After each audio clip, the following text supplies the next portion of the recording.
Welcome to The Girl Herd, where we talk Texas football. and a bunch of takes you've probably already heard. But not from us.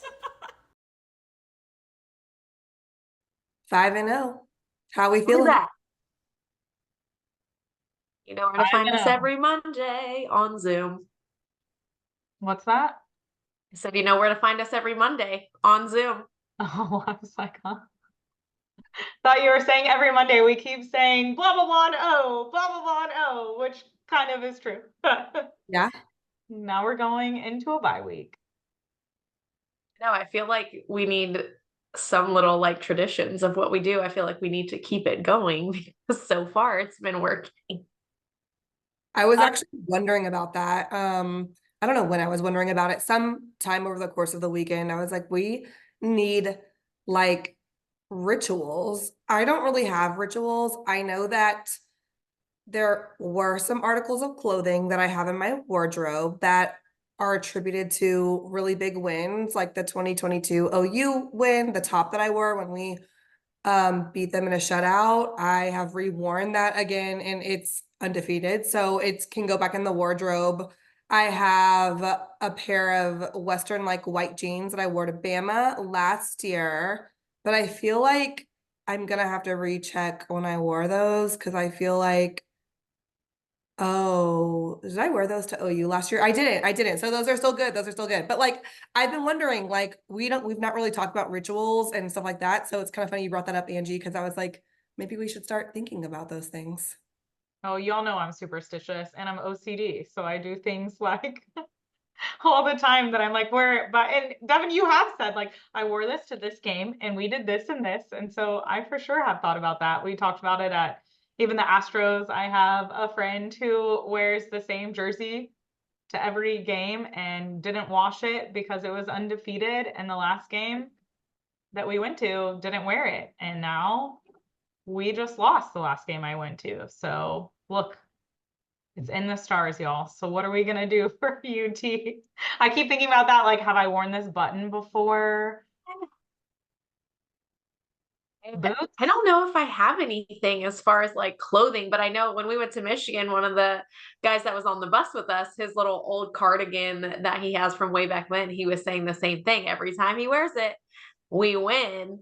But then again, like hygiene wise, do I want to not wash something? That's a little Well, I skeptical I for don't. me. But Devin will say she's definitely washed her thing. Yeah, are you kidding me? First of all, no, like my outfits are pressed at the cleaners. Thank you very much. But I really did like that cardigan that guy was wearing. It's super Same. cool. And I was thinking like if it's not clothing, honestly, we can make it up. Like we had a lot of fun this past weekend, our very first SEC game at DKR, the win against Mississippi State. And so I started thinking, you know what? We can just make up traditions and make up rituals that like go along with the things that we enjoy. And Like it was a win. watching yeah, the like where team we come go. out, Yeah. that was so much fun. I told my dad about that, by the way. I was like, Dad, like for OU, because my family, that was actually our OU Oh ritual when yeah. I was an undergrad. We would go to where the team buses were to watch the team walk in. It's actually really fun to do that, to see that experience up close and personal, specifically for that game. But I told him that we did it for this past game. He goes, I saw them, Devin. I saw them on TV. Like he was so like not about it. I was cracking up. It's like, where were y'all? Because I did not see y'all on TV in that line. That's correct. We were in the shade, Mr. Mike. Because preservation over anything. But we'll be there. We have plans to go next time or when it's a night game, please. But we have talked about doing it for OU because you've said, Devin, that you guys have done it, which I love that. We used to always go and watch the band walk in, and I can't tell you the last time I've done that, so I'm here for that. There's OU, of course, has Big Tex as a tradition, but Yeah. I love at that. home, the wine garden, sacred spot. I know. I kind of almost didn't want to say that though, because now people will be onto our spot, but we can tell them to come to the wine garden because we do want y'all to hang out with us. That's our little hangout spot before the games. That's also where we enter the stadium because that's where our seats are. But we won't tell you where we're sitting in the wine garden. You'll have to find us because that's our secret spot. It's true. It's not like people walked right in and saw us, so it's a little secretive. Y'all ready to get into this game recap? Yeah, do it. Let's do it. Devin, you want to start us off with some thoughts? I mean, want to know an SEC play. I think that's what matters. I think that it's so funny because the fans, we've said it before, like ants in their pants, like just so reactionary, but that's what fandom's all about. So I'm not going to be too mad at anybody about that, but it's like people, we put Arch in, he had over 300 yards passing, he was confident, he had some fun. And at the end of the day, like we rested our starting QB, who is a senior, it's his third year, all of these things. And so for me, it's like, yes, we would have loved to score more points. We would have loved to get, 40 and above. We would have loved to play more perfect football. I think that Mississippi State came in with a very good and aggressive game plan. They were like, we have nothing to lose. We're about to take y'all 4 downs every single time. And I don't know that that was something that we prepped for because it was working for them for a while. But we settled in, got ourselves under control. And at the end of the day, like only 3 touchdowns have been scored on us through 5 games of play. And I'm still very impressed. So that's my thoughts. Yeah, I remember like even at the game while it was happening, we were all like, what's happening? Where's our defense? What's going on? But then at one point I just looked over and I was like, this needed to happen. Like we needed to go into this game. We haven't really, I mean, you can say a lot of things about the other games, but they gave us a run for our money on some stuff, right? And there was even comments of like going for the 4th down, you think like they have to throw it, right? No, like they still tried to do a run game on us. And so our defense may have not been prepared for the run game. Versus like thinking they were gonna do passing. So, there's different things that we learned, but you go and you look at the score and you're right. Like how many touchdowns did they still allow, even though we were all like, what's happening? We feel like we're falling apart. And then look, they got it together. They figured it out. They didn't freak out. And here we are, 1-0 in SEC play. Yeah, I think for me, one thing that really stood out is it was, right? Everybody's going to say it wasn't our most perfect game with all the penalties. Things were a little sloppy, but I did feel like I noticed when offense wasn't necessarily doing what they were supposed to, defense was stepping up, right? And doing what they needed to, and vice versa. If defense had a fumble or they weren't doing whatever they needed to do as far as assignments, offense came back on the field and handled their business. So that was something that I was pumped to see. But all in all, again, like you said, this was the game to do it. Like, let's get the jitters. Let's get everything out. We got it over with. Like, now we're going into a bye week and like you have so much more time to prepare, and we have a long season, right? I think if this would have been a perfect game for us, then what? Right? Like, there's so much to go in this season and so much more growth, which says a lot about our team and the potential that we do have to perform on the field. But Devin, you mentioned the fans, and there are some things I feel like we need to address with our fans. Like, one, them coming for Blue after 2 fumbles. Like, that is so crazy to me. And one thing I do hate about fandom when it comes to sports in general, like everybody's human, like to say that he needs to be replaced and he doesn't need to start like coming for him. Blue is still an amazing running back, right? Like things are going to happen and it's just part of the game. So maybe let's relax a little bit on that, but also the leaving before the game is over. I know it was hot. We were all saying it, but how much of our stadium emptied out at that game, like I feel like our players need that support and to stay for the eyes is just something big for them to see, right? Like if we're really going to support them and be about them, like let's stay the whole freaking game. Yeah, I mean, I think that one of the amazing things about this year's team is that Sark was the first to talk about Blue after the game. And the very first thing out of his mouth was, we are going to need this man to get us across the finish line. And he's absolutely right. We need him in the running back room. He was like, I'm going to call Coach Choice, get it worked out, get everything handled, and we're going to get back on track. He's like, there's things that every single person can be working on to make us better for the next game. And like, even when the game was 7-3 for a while, I told Michelle this whenever we were like inside of the Terrace Club. I was like, I'm not worried about any of this. Like, I'm not frazzled in the least. The thing is, we're getting everything we want in this game except for the points because of the penalties, because of things being called back. Like, it was just so weird. And I said that, I was like, this game is really weird. I think I texted that to you all. So, I mean, at the end of the day, again, you'd hope that we're much stronger in our outing against a team like Mississippi State.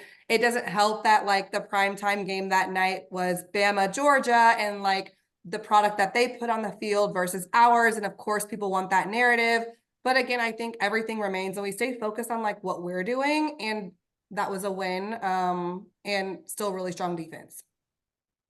Yeah, and I mean, I like to that point, like they immediately start working on it. And that's the difference, right? Like now, and again, like saying we needed that in the sense of now we saw some holes that we had, some gaps that we had. And that's what I remember saying even at the game, like they're going on fourth down because they identified some gap that we had, right? And hey, if that's what people want to do on us and we can figure it out, like I love, like, I mean, I hate to say this, but like old Texas would have just flopped, right? Like we fixed it, we figured it out, and they moved forward accordingly. And I like the comments on Blue agreed. Like there was some comments that was like Blue this game, you know, Arch threw an interception last game. The defense had some turnover. Like there's just different stuff that like they know they need to work on their turnover protocols and like run schemes and different things like that. And I love that. Like let's work on them. Like, but also understand like we have a bye week. Let's have rest and go after OU in a different mindset, but still undefeated. And I think that game was good. And then also to have Bama, Georgia afterwards was a little bit like, oh, okay. But was it like at the end of the day, I think like that game also is really funny to me because people are like, oh my gosh, like the way that Bama came out, but then Georgia caught up. So I actually don't know what to think. And I just like want to line up against them, just like we've been saying with every other team. Like it was exciting. I'm glad that it made the conference look good. Yeah. Bama certainly did look good. I'm not gonna lie, but it did even out in the end. So who's to say? I guess we'll find out more on October 19th. But I think like that's what I mean. Like the game was exciting in the sense that like both teams were good. So it makes me excited for like, yes, we're playing Georgia, and then who knows who will play down the line. But like there's some exciting things that are gonna happen. You want to see a good game. So I love I that. mean, but I think that the point is at the end of the day, we're not ranked number 1 anymore. And Yeah. so that the real sentiment is that that game and what happened there was more impactful than what we did. I know we've said before the pod today, who cares about that? Like the Yeah. number 1 ranking has 0 weight anymore. But it's interesting to see like what's out there with the pundits, like what people are thinking, and also like how things will shake when it comes down to the SEC championship too. I think that part it's what's striking, right? Like, how is this all going to boil down? Because there are so many good teams, and you never know week to week, right? How many people thought that Georgia was going to win that game? And you just really never know week to week who's going to come out and dominate. And it's going to be a toss up, right? I feel like we always said this about the OU game rivalries. Like, you never know. And now feel like every week we could say that. Like, you never know because everybody has talent. And that's what's exciting about college football. Like, I love it because all these teams come out of the woodwork, stuff happens, things change that you don't think that's going to happen. And I mean, I agree, like, the rankings don't mean really anything until the end. Like, things could all change. And I mean, I love, again, that we're in this era of like not living by it and not letting that impact us. And we have a long season still to go. We hope. Yeah, I think it's funny because like speaking of so many competitive teams, just today our conference along with the Big Ten, they're trying to vie for like 4 automatic spots in the playoff, which people were again talking things and saying like that's crazy for the Big Ten. I don't really think it's so crazy for the SEC with our 16 teams, and there's 4 teams right now who could probably vie for definitely like that top 4 playoff spot that we had with the old setup. So I think this year is going to be supremely unique, probably next year too, because I wonder like what's going to play out and then like what changes, right? If any, from what comes out of all of this, like a la Florida State last year, there's got to be some things that come out of it. And I think the biggest thing is the one we keep discussing, which is just coaches being more strategic on their placement, because again, being even perfect undefeated season is not maybe necessarily people's goal anymore. I think something too for us to be of note and take it recognition. We've talked many times on this podcast about the depth of this team, but what other SEC school or other school in general is coming out with their second string quarterback and having the numbers and dominating like we are, right? Like, give Arch all the credit in the world, but also Sark for building this team and developing the talent, and all the coaching staff really for developing the team that we have on the or that we're putting on the field, because it really is unreal. And offensive line, like they're allowing it as well, like allowing each quarterback to have that time in the pocket, plus like all of the differences of giving us the array of whether we want to have a running game or a passing game or whatever we want to do too. But yeah, agreed. Like it is nice to have that depth. And I mean, you see some teams that are still figuring out their quarterback, for example, and things are going to change throughout the year. And I mean, sad that Quinn already had a situation, but it did allow us to get in these early games with our second string and like have that balance. And they've essentially both played the same amount of time at this point in the season. Yeah, I think it's good that you called that out, Angie, because we do talk about it, but I don't think we've given Sark like the credit when it comes to comparing that to like past programs that we've seen come through, where it's sort of like one quarterback is crowned. And like, I mean, we saw it ourselves during our own tenure, like the backups truly were not a focus. And in the end, it came to bite us in the tail at that national championship game that Bama stole from us, right? So truly, there was like some stat, don't even know what it was, but Arch was like number one across like the quarterbacks from last week. And it was like, oh, our, like, again, our fans talking trash, saying like our QB2 over your QB1. But it is exciting because it's like, oh, well, actually, this could be, hopefully not, but a real thing again. And it's so crazy because Sark even said in his press conference today, he's like, we haven't been bit bad by the injury bug. And I'm thinking like, yeah, we have, but that goes to show the depth, because he's like comparatively kind of like not. And I think it's because he has so many weapons. Also, can we please talk about Arch? I really hope that you're listening to this, because sweet baby, I need for you to slide. I need you to get down. Stop taking all these dang hits, because the last thing that we need is QB2 to go down. Like, we get it. Love that you want to take some hits, but do you know what a DB or a corner, anybody on defense really loves most? Hitting the quarterback. So let's just, work on that little slide. I mean, I think he like, you know what they say, like when someone's like masochistic, I think he likes it. Like, I think he's like, oh no, like after one, it was like a really bad hit where like he got bungled like this way and like it was up and then someone behind him low. And I was like, oh no, like we were all kind of like, oh no. And he got up and was like, yeah. And I'm like, you are young. You know what? Love that for you. I'm here for his dance moves. Let's keep going. Let's do it, man. Get excited. No. I'm sure Sark That's is with you though, Angie. I'm sure Sark is begging that man to please slide. I'm sure people are as well, and they're just shaking their heads and laughing. I would love to hear from them on the matter at this point. I'm sure people will be asking them. I mean, I know it's different down in the boot, but like, come on, do we need to get your mom involved? Like, I know she's also telling you to please slide. She does not want to see anything happen to her baby, but like, I also say, what's happening? Dying to know. Questions that need answers. He's just hype, man. He's Like, so yeah, excited. Like there were several times in the game we were like, slide, do not get taken out as well, please. But also goes to the character of this team and like why we love them so much. And he's finding all his people and like trying to give them the credit and the shine, like getting the ball to who he needs to get the ball to, and then also the celebrations.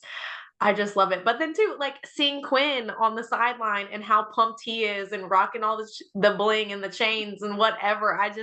This whole team, like we've said numerous times, has a different energy that they're just bringing to Texas. And I think it's trickling out into other areas, right? Like even like the band is playing new music. They have new hype. Like everything surrounding Texas football right now has a different energy. And I just hope that we keep it up.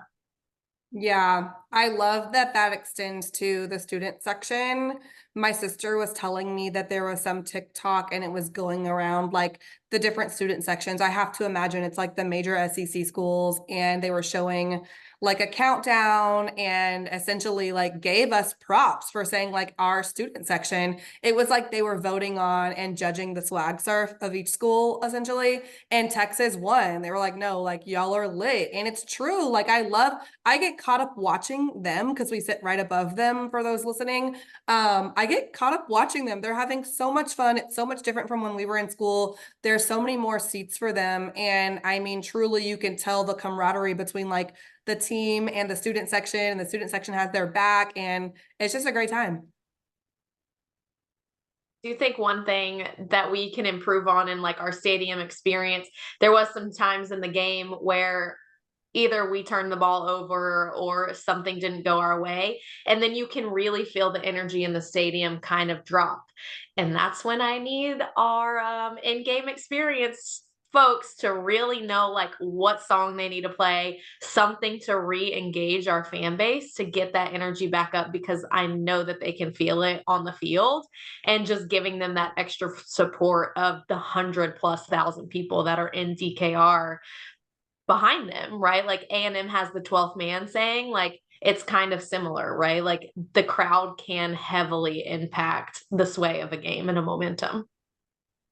Yeah, I love when like it was third quarter and we kind of got our like second boost and everyone's like banging and screaming and things were all happening. And then the fourth quarter, they really tried to turn up the music and play all these songs. And at one point, Angie was like, "Where were these earlier?" And I'm like, "Well, they're trying to get the crowd now. Like we've lost a lot of the crowd. It's hot. Everyone's done." But yeah, I mean, I can see that they need to like spread that out and get it hype. But I mean, they're like, I can tell they're trying. They've changed a lot of songs. And things have happened. They tried to do the orange smoke, which doesn't hit the same in the daylight, but like, In the hot daylight, yeah. like hot, smoky daylight with more orange smoke. And here's the thing. I think that if we want the fans to stay in the stadium, we have to make that the experience, because I think that well, I don't think, I know people leave. I see people leave in our section because they're calling their Uber at the top of the fourth so they can get out of the area. Like that is something about in-game experience that I don't know because I'm not in charge of those things, but I know we have golf carts. I know, we personally walk to the game sometime, thankfully, because we're staying close enough. But I just think those are things for future improvements as we continue to play in these bigger games and continue to get deeper into conference play. There was something else that I wanted to mention. I feel like what you said, Angie, about hyping up the audience. I feel like our like end game MC, Michelle, correct me if I'm wrong. I feel like game one, they were on it. And I like think that they're still testing things out. Like I don't think they have the best feel for how to like get that flow. So hopefully that continues to get better too, because I agree with the two of you that I feel like it was sort of sporadic last two games versus like the Colorado State one, where I was like, oh yay, like our person's like doing the things. Yeah, I agree with that. I'm trying, yeah, like now that you say that, I remember him speaking even this game, but it was hit or miss. Like he didn't come on as much. I like when they do like the interviews of random fans and they show those on the screen. Those are hilarious. And they do giveaways. There was a clip of one of our players saying to get up and make some noise, but I only saw it like once, twice. I don't know. Like we want to see that more. We talked about that, but it's like you have it. They have it in the bag. Let's see it more. Let's bring it out. AKA, what we're saying is just bring the three of us on as consultants and we will help you get it right. We sure will. Yeah. Yeah, I mean, we always want, like, we've had these conversations since we were in college as well. And I still, like, again, like, it's come so far, but like, we want it to be even better. We want the game day experience. Like, I mean, I was so sad that it wasn't a night game because the night game just has such different feels. And then afterwards, watching the Bama Georgia game and being like, look at that stadium, like, look at the things that they do when touchdowns have this, that, and the other. And I kind of saw some of that, at the night game previously, but we got to figure out what to do when we can't like turn off the lights and go crazy with it for a day game and do more MC and hyping. Well, when are we having a night game again at DKR? Q, T, and A. A. Nobody, but everybody wants to know. Please be the Georgia game. I Oh, mean, you all, I didn't look at it, but truly, like, if it's not that game, when will we have another one this season? So, like, I don't think that's a reason for them to reward us with one whenever we're competing against Bama and Tennessee on the same day, and it's sounding like game day will probably go to them. But like, if it's Rude. not that game, I honestly don't know. Florida is 11 a.m. They already said. They said Kentucky. Kentucky's a flex 2 to 3, or is it 2 to 7? Yeah, flex originally meant like it could be a night game as well. But then sometimes they say flex afternoon. So unclear. Right. I don't know, but I want it. Let's have it. I don't think we know the A&M. I mean, that's at Kyle Field, but still, I I don't feel know. like that's a night game though. Saturday after Thanksgiving. Look, please be a night we game. just want more night games. We don't care where they are. I know I'm like literally looking at the schedule. Sorry, like I need to know this. Yeah. I have it as well on my like favorites, but I mean, it's changed a couple of times. Y'all, where was the cowbells? We haven't even discussed. I didn't hear not a cow, not a bell. I didn't either. I was like, did they not allow them to bring them into our stadium? Like, what was happening? Because that's what they're so known for. I Unless just they were knew. just up I and just like, knew. Yeah, I just knew they were going to be walking by us and like right in our ear, ringing them. And I was like, oh my gosh, I have my palm. I'm ready. Like we had nothing. And I saw fans. There were fans even in the Terrace Club too. Not a lot, but they did have some fans there. do you feel like I thought there were going to be more Mississippi State fans than what we saw? I didn't know just because their program is not like at the Yeah. top right now. I didn't know. I thought it could go either way, but I was just bracing for like SEC because like the Oklahoma Tennessee game and how that went and how they showed up at that stadium. So I was like, oh, we're about to find out. But we found out basically nothing. They're sporadic. We just saw them randomly. I know we talked a lot about like our game experience. Is there anything else like from the actual game that really stood out to you guys that you wanted to talk about and address? True freshman Colin Simmons. I mean, I feel like we're going to talk about him on every single podcast, but I loved one of his sacks in particular. He did like the little like too short, like little thing where you're like going like that to the ground and then he stomped on it. And I was like, oh, he's hype. But I mean, that's exciting. And then his teammate over at LSU had over like something 100 and something rushing yards for them. So it's like these true freshmen are ready to go. Everybody saw Ryan Williams, who we recruited at Texas too. And that boy is just literally hilarious and he's 17. So all the Georgia fans were cracking up that they like quite literally were beaten by a child over the weekend. So yeah, that's what stood out to me. Just Colin Simmons continuing to dominate and certainly going to enjoy every down of football we get to watch him play because he's not going to be with us long. I think you talked about sacks, Devin, and I looked before the pod. We had 7 sacks on Saturday, which I know we mentioned that's something that we love in a game is to see we get so pumped after a sack. And I think it was something that we'd been missing in some of the other games of like, we have all this talent, like, let's get to the quarterback more. And they were like, okay, we hear you. 7 sacks. So we just keep putting that pressure on all these quarterbacks and like see what it's gonna do. But isn't that crazy though? Because I didn't know that, because everyone's freaking out about like how mediocre we were or whatever the feeling is that people had. 7 sacks is amazing, but it just goes to show like our new slogan, the standard is the standard. I think our expectation is so high of these men and they're meeting the moment, but that's incredible.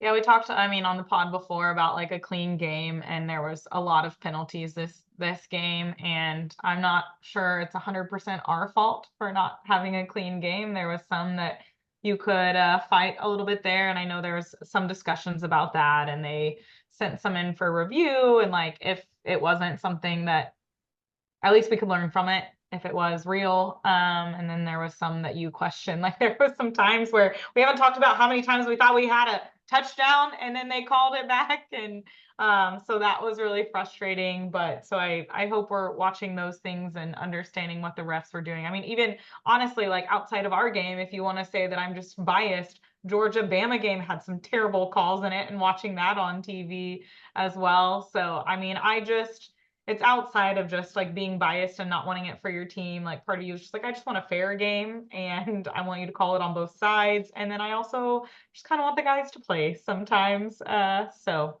that would be something that I noticed as well. Talking about stats, I noticed, or I looked up right before we came on, that Mississippi State did have possession of the ball a lot longer in this game than what we did, which I think attributes to a few things. One, we didn't run the ball as many times as we normally do, but also giving more props to our defense because they were on the field for a long time, right? And the gas continued, all gas, no brakes, right? Like they continued to push throughout the whole game, even though Mississippi State continued to try to run the ball down their throats and wear them out. That was something, again, that putting in the time in preseason and the drive and the dedication that this team has is pretty clear. I was laughing. I was laughing at the time of possession thing about the defense because one of our other new slogans is 60 minutes of hell. I'm like, y'all say y'all like 60 minutes of hell. We about to find out, because it was hot out there and they were on the field and Mississippi State kept on trying us on 4th down and then they kept on getting it. And I was like, wow, it's 60 minutes of hell for everybody right now. Like that's what was going through my head. Again, like think we did well. I think there's a few things that it showed we worked on, and I'm glad that we're again like already working on those and have already identified them, and love that for us. And now we're going into a bye week and already prepping for OU. About OU, I know it's one of all three of our favorite games and experiences. We already have outfits lined up, so we are pumped, to say the least. I'm ready for OU. One of my favorite times of year. Tune in with us next Monday to get our thoughts on OU as we lead into the week. Yay!